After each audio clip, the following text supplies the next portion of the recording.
одоо Олимпийн бамбарыг одоо эмч сурагчнаас асуулгадаа шүү дээ тий. Тэгэхээр ингээд дэлхийн 7 тэрбум өөрөө хүмүүсийг төлөөлдөг ийм Олимпийн наадам дээр эмч сурагчнууд маш том хөдөл үзүүллээ тий. Бас Монголын эмчнэр ч гэсэн энэ 2 жилийн хугацаанд маш их одоо ажиллаж байгаа. Одоо ч ажилласаар байгаа. Өдөр шөнөгүй зүтгэж байгаа шүү дээ тий. Энэ одоо өвчний эсрэг.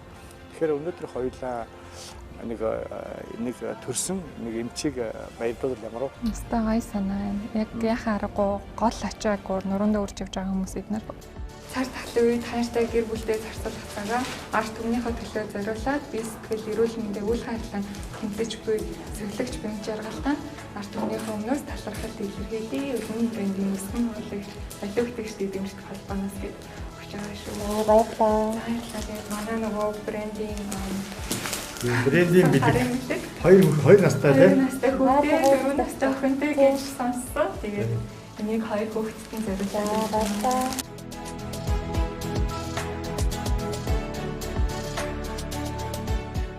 Цар тахлын энэ үед эмч сувилагч маань маш ихээр өвдөж ажлын орондоо бас хэцүү байгаа үед ингээд тэд нартай туслаад өөрийнхөө хувь нэмрийг оруулж байгаадаа одоо маш их баяртай байна. Та бүхэндээ ингээд биднийг дэмжиж ингэж ажиллаж байгаад маш их баяртай байна. Одоо ингээд энэ цар тахлын хүрээнд ингээд бүгд өөрсдийнхөө хувь зэрэг ингээд захиад эрүүлийн байгаасаа л гэж хэлж байна. За баярлалаа. Өөрт нь олон өрөө хөлт нь ажиглал хүсье. За баярлалаа. Та бүхэнд ч гэсэн хацрал хүсье.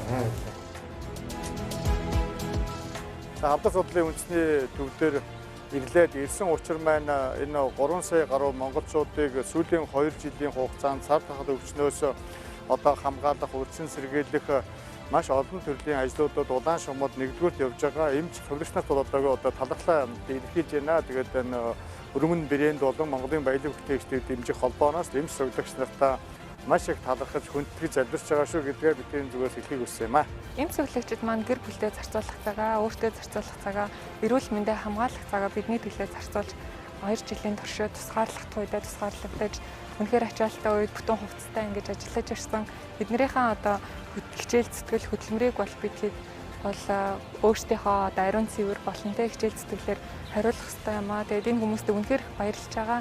Гэвч тэр баярлсан сэтгэлээ илэрхийлж амжихгүй байсан, чадахгүй байсан. Тэгэхээр нэг боломж олцсон дээр ингээд нэвтрүүлгийнхаа хамт олонтой одоо нийлээд ганц ч гэсэндээ сувилагчид бидний одоо өмнөөс ажиллаж байгаад маш их баярлалаа гэж хэлэх боломж олгосондоо бүхэндээ бас баярлалаа.